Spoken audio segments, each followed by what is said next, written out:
Vous savez, je suis peut-être pas un père de famille, mais je suis certain que le temps d'une gestation doit créer non seulement de la joie, mais aussi beaucoup d'attentes.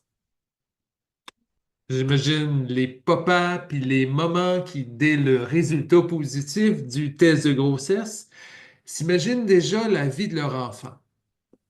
Ah, ça va être un beau petit garçon au visage rose.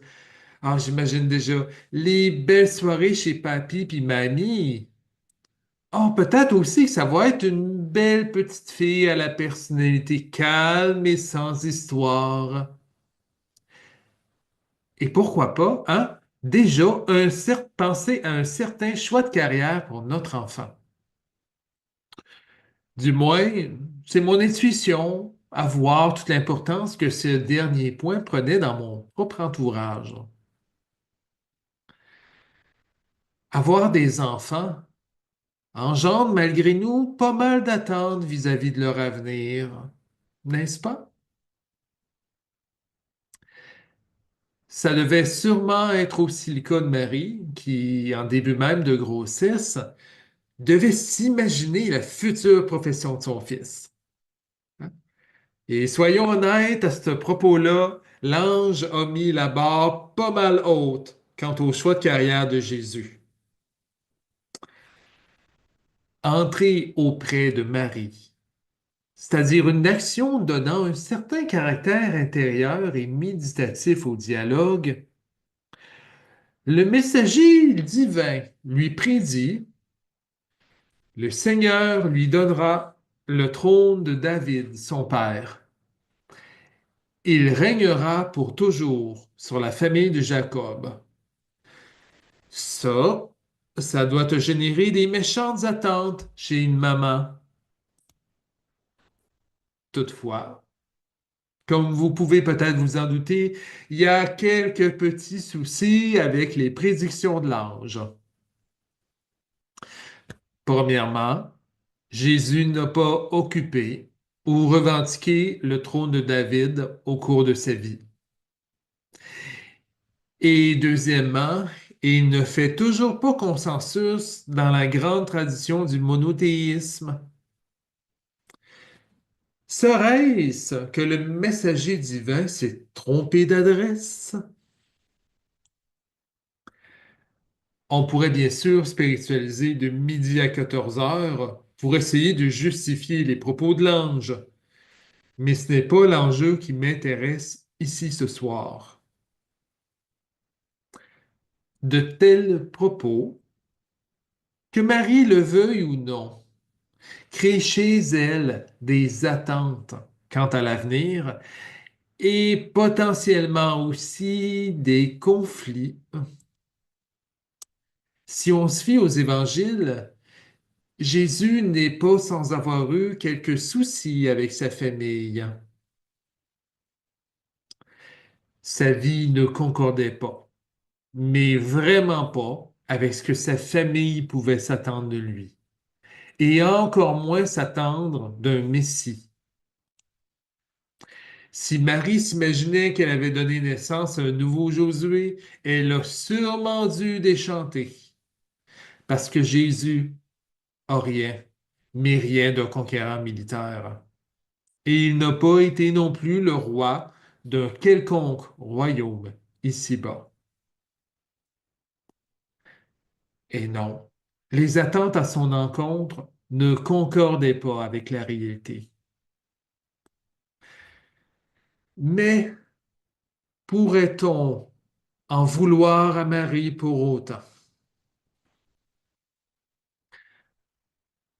Souvenons-nous dans quel environnement elle a vécu sa gestation.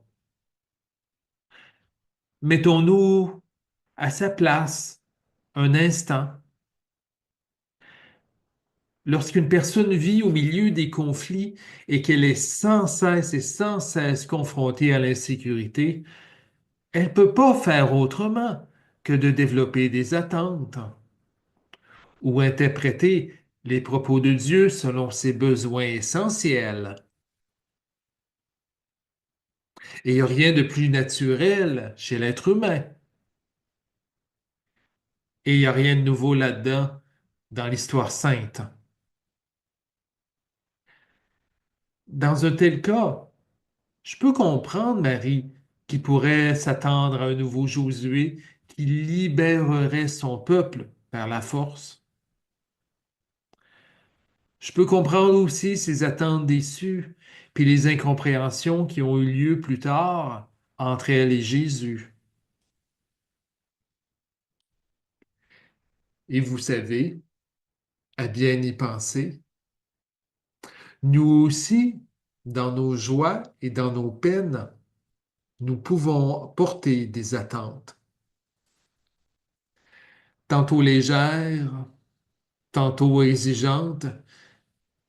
Celles-ci rythment notre vie et nous orientent vers l'accomplissement de certains désirs conscients ou inconscients.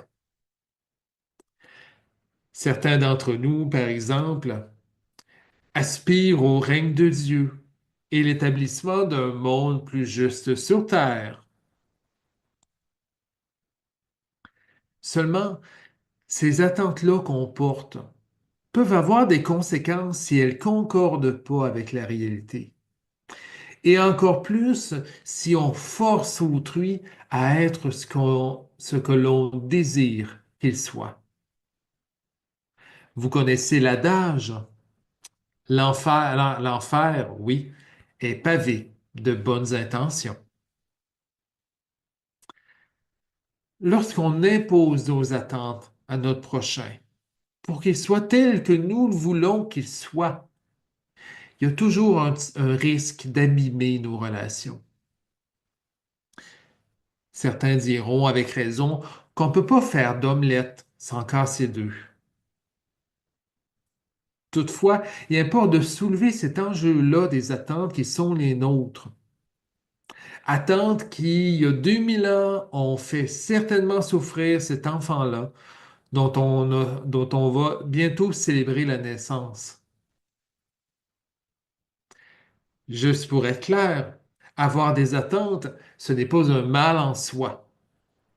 Si nous établissons un dialogue franc et honnête avec autrui.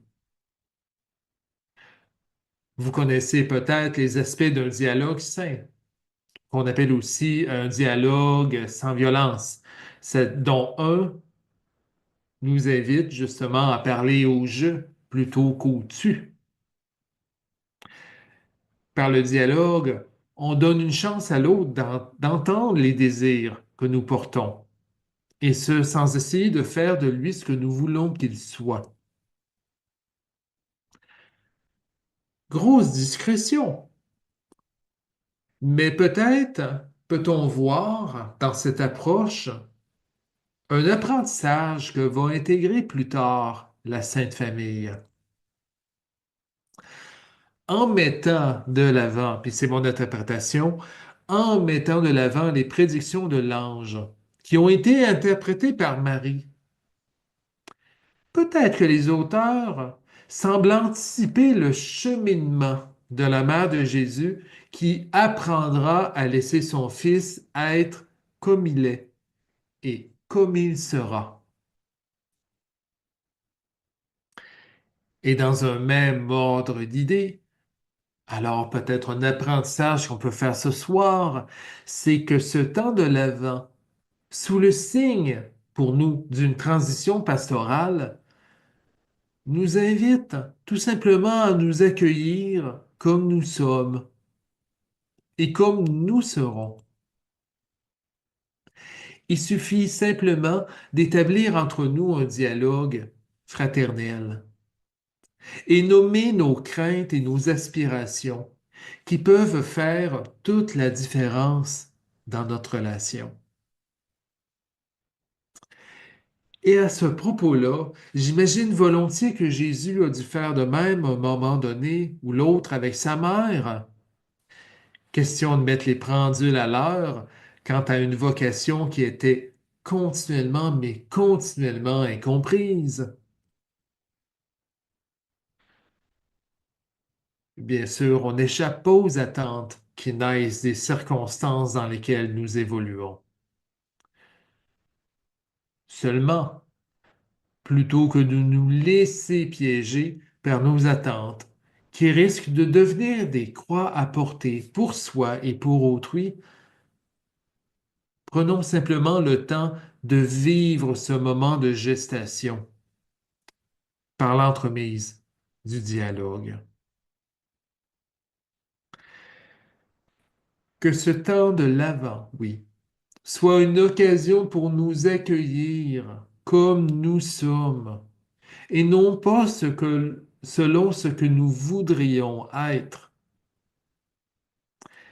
Et en ce qui concerne notre avenir, Dieu se chargera bien des jours à venir. Une gestation, ça prend du temps et ça exige bien des efforts. Mais cette gestation-là se termine, Dieu le voulant, par une naissance ou une seconde naissance qui change complètement nos vies. Alors, qu'il en soit ainsi, selon notre foi. Bon temps de l'Avent et bonne gestation jusqu'à Noël et jusqu'au jour de l'an, où est-ce que nous allons entamer une nouvelle année ensemble à parler, à dialoguer et à partager ce que nous sommes en toute confiance. Amen.